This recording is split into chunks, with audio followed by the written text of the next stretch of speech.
લોકમત ન્યૂઝમાં આપનું સ્વાગત છે। વડોદરાના તરસાલી વિસ્તારમાં બંધ મકાનને નિશાન બનાવી તસ્કરોએ મોટો હાથફેરો કર્યો હતો। 16 તોલા સોનું સહિત રોકડની ચોરી કરી તસ્કરો ફરાર થયા હતા। વડોદરા શહેરના તરસાલી વિસ્તારમાં આવેલી મનોકામના સોસાયટી 1માં આવેલ મકાન નંબર 20ને તસ્કરોએ નિશાન બનાવતા વિસ્તારમાં ચકચાર મચી ગઈ છે।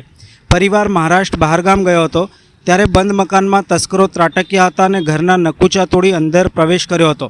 મળતી માહિતી મુજબ તસ્કરોએ ઘરમાંથી અંદાજે 16 તોલા સોનું, 500 ગ્રામ ચાંદી તથા રૂપિયા 2 લાખ રોકડની ચોરી કરી ફરાર થઈ ગયા હતા। પરિવાર બહારગામ હોવાથી ચોરીની જાણ સામે રહેતા પાડોશીએ મકાન માલિકને કરી હતી। પાડોશીએ ફોન કરીને જણાવ્યું હતું કે તેમના ઘરના દરવાજા ખુલ્લા છે। ત્યારબાદ પરિવાર તાત્કાલિક મહારાષ્ટ્રથી વડોદરા પરત ફર્યો હતો। ઘરે આવીને જોતા મકાનનો સામાન વેરવિખેર હાલતમાં જોવા મળ્યો હતો। તપાસ કરતાં સોનાના દાગીના, ચાંદી અને રોકડ રકમ ગાયબ હોવાનું સામે આવ્યું હતું। ઘટનાના પગલે મકરપુરા પોલીસ મથકે ફરિયાદ નોંધાવવામાં આવી છે। ચોરીની ઘટનાની જાણ થતાં મકરપુરા પોલીસ, ડોગ સ્ક્વોડ તેમજ ક્રાઇમ બ્રાન્ચની ટીમ ઘટના સ્થળે આવી પહોંચી હતી અને તપાસ હાથ ધરી હતી। હાલ પોલીસે અલગ અલગ ટીમો બનાવી તસ્કરોને ઝડપી પાડવા માટે ચક્રો ગતિમાન કર્યા છે।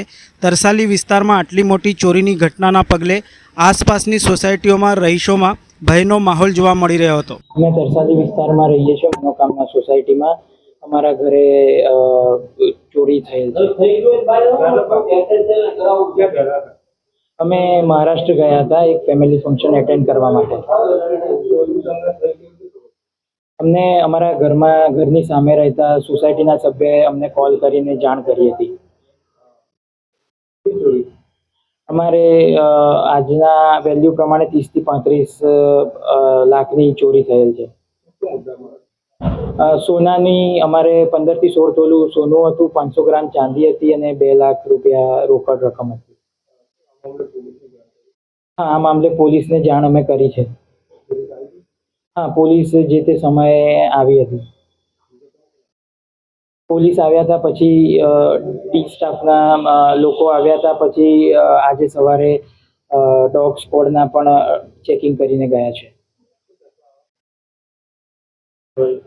આવા તસ્કરો સામે પોલીસે કડક કાર્યવાહી કરવી જોઈએ અને જેમ બને તેમ જલ્દી પોલીસ રિસ્પોન્સ કરે એ અમારી પોલીસને માંગ છે કે જેમ બને એમ જલ્દી રિસ્પોન્સ કરે અને પોલીસ ચોરોને પકડી લે અને અમારો સામાન અમને પરત